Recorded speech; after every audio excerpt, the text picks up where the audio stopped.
டெல்லி மேலாதிக்கத்தை வீழ்த்தி ஜனநாயகத்தை காக்கும் போரில் திராவிட நாயகர் முதலமைச்சர் மு.க.ஸ்டாலினின் திராவிட மாடல் 2.0 வெற்றி பயணம் தொடரட்டும் என்று திமுக தலைமைக் கழகம் தெரிவித்துள்ளது. திமுக தலைவர் முதலமைச்சர் மு.க.ஸ்டாலினின் பிறந்த நாளையொட்டி திமுக தலைமைக் கழகம் வெளியிட்டுள்ள சமூக வலைதள பதிவில், மாநில சுயாட்சி, சமத்துவம், சமூக நீதி, பெண்ணுரிமை இதுவே தலைவர் ஸ்டாலின் காலத்து தமிழ்நாட்டின் முகம் என்று தெரிவித்துள்ளது. டெல்லி மேலாதிக்கத்தை வீழ்த்தி ஜனநாயகத்தை காக்கும் போரில் திராவிட நாயகர் முதலமைச்சர் மு.க.ஸ்டாலினின் திராவிட மாடல் 2.0 வெற்றி பயணம் தொடரட்டும்.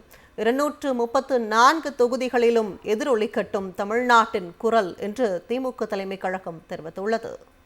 டெல்லி மேலாதிக்கத்தை வீழ்த்தி ஜனநாயகத்தை காக்கும் போரில் திராவிட நாயகர் முதலமைச்சர் மு.க.ஸ்டாலினின் திராவிட மாடல் 2.0 வெற்றி பயணம் தொடரட்டும் என்று திமுக தலைமைக் கழகம் தெரிவித்துள்ளது.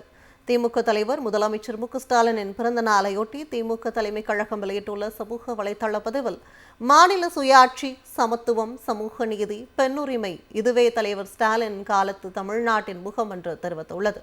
டெல்லி மேலாதிக்கத்தை வீழ்த்தி ஜனநாயகத்தை காக்கும் போரில் திராவிட நாயகர் முதலமைச்சர் மு.க.ஸ்டாலினின் திராவிட மாடல் 2.0 வெற்றி பயணம் தொடரட்டும்.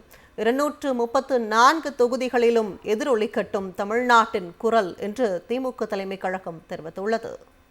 டெல்லி மேலாதிக்கத்தை வீழ்த்தி ஜனநாயகத்தை காக்கும் போரில் திராவிட நாயகர் முதலமைச்சர் மு.க.ஸ்டாலினின் திராவிட மாடல் 2.0 வெற்றி பயணம் தொடரட்டும் என்று திமுக தலைமைக் கழகம் தெரிவித்துள்ளது.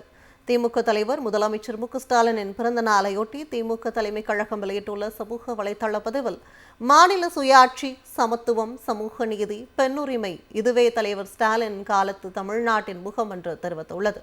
டெல்லி மேலாதிக்கத்தை வீழ்த்தி ஜனநாயகத்தை காக்கும் போரில் திராவிட நாயகர் முதலமைச்சர் மு.க.ஸ்டாலினின் திராவிட மாடல் 2.0 வெற்றி பயணம் தொடரட்டும். 234 தொகுதிகளிலும் எதிரொலிக்கட்டும் தமிழ்நாட்டின் குரல் என்று திமுக தலைமைக் கழகம் தெரிவித்துள்ளது.